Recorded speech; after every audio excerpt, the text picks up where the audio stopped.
Hello and welcome to this video on absolute and relative poverty. So in this video we're going to look at the difference between absolute and relative poverty. This is how we talk about poverty in economics, and also look at how we might go about measuring poverty levels. So let's start off with what do we mean by poverty. Obviously by poverty we can think about the term being poor. But when we think more closely about poverty, do we mean poor in the absolute sense? You are just poor full stop, or do we mean poor in comparison to everybody else who lives in your society? This gets us on to the concepts of absolute poverty and relative poverty. So let's start off with absolute poverty. Absolute poverty is what we might more traditionally consider as poverty. And it's when you are so poor that your daily existence is threatened because you don't have the resources, or you can't afford the resources to meet your basic needs. The general consensus for this, and it's a World Bank guideline, is that people who live off less than $1 a day, measured at 2005 GDP using purchasing power parity, are considered to be in poverty.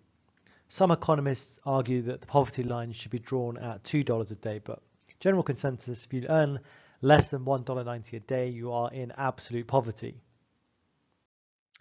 So let's have a look at how this has changed over time.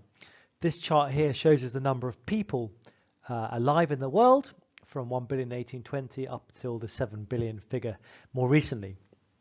And then we have the number of people living in extreme poverty, and the number of people living below that $1.90 a day, adjusted for inflation over time. We can see back in 1800s, the majority of people in the world were living in poverty.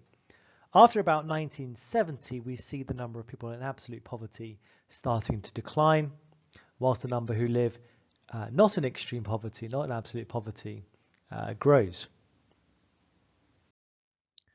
When we look at the reduction of extreme poverty in some particular countries in particular, we can see that countries such as the USA, Australia, New Zealand, Canada, and Italy achieved very quick rates of reduction in poverty as their economies grew.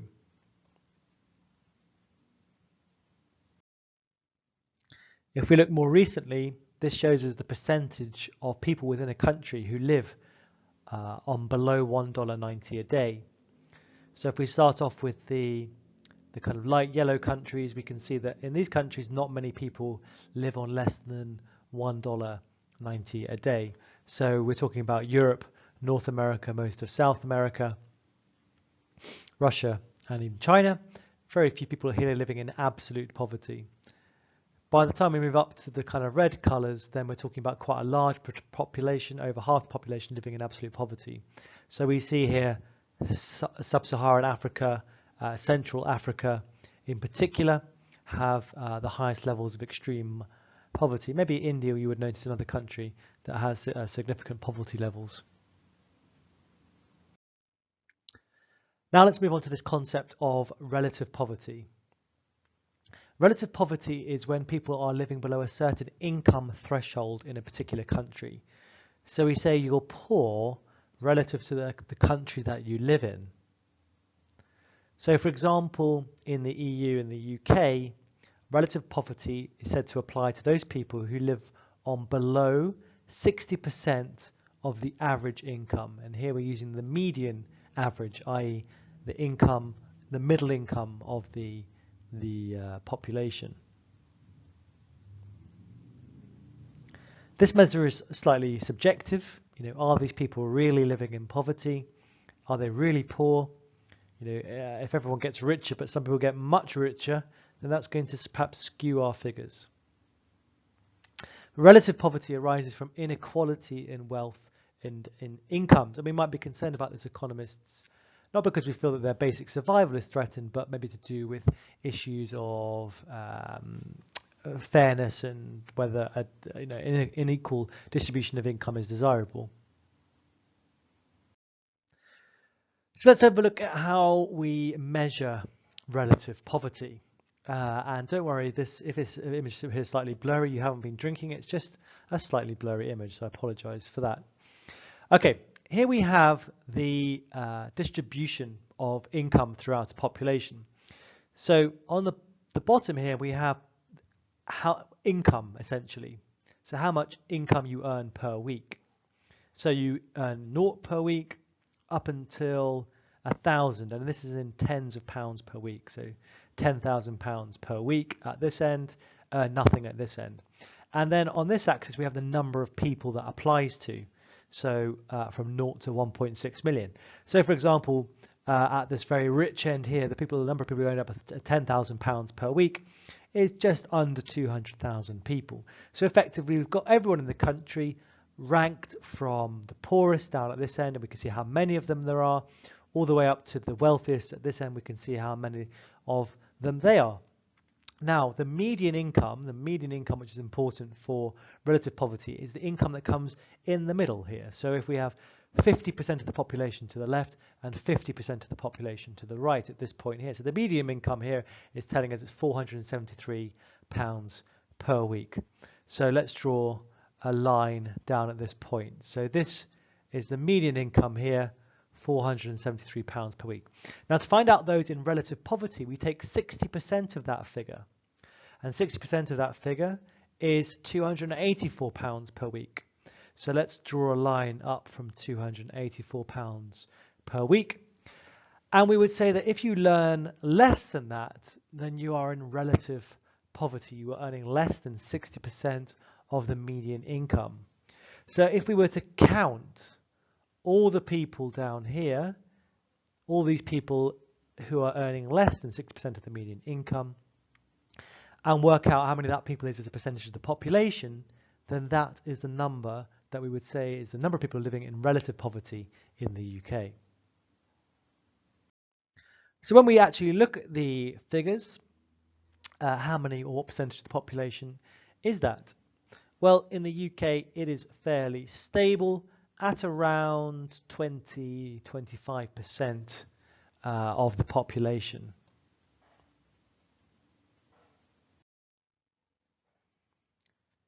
If we were to have a look at how this compares across Europe, we can see that the UK is broadly in line. Down this end, we have a smaller percentage of the population who have less than 60% of the median income. This tells us that there is a slightly more equal distribution of income in these countries. So Czech Republic, Slovakia, Netherlands, Slovenia. At the far end, on the right-hand side, here we have higher levels of relative poverty. So, for example, Greece, Lithuania, Bulgaria, Romania, Latvia. This tells us that there is a slightly more unequal distribution of income in those societies. Two particular areas to be aware of when we talk about poverty is obviously we're talking about the number of people, but who are these people who are generally more often affected? We often talk about pensioner poverty, particularly those people who have retired and lost their jobs. If their pensions aren't of a sufficient amount, then these people can suffer large amounts of poverty. Another group that often is a victim of poverty is children born into households with low incomes, and there's a lot of correlation between the negative effect or the negative outcomes of a child's upbringing and the level of poverty into which they're born. More generally, what are problems with poverty?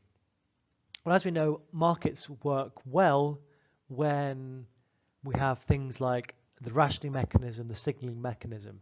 In some respects, spending money is like voting. When you spend money, you're saying, I want more of this. When you don't spend money, I'm saying less of this. Now, if we have poverty, actually you can't really take part in that system. You haven't got any money to spend. You can't indicate to society your wants and needs. You can't fulfill your wants and needs.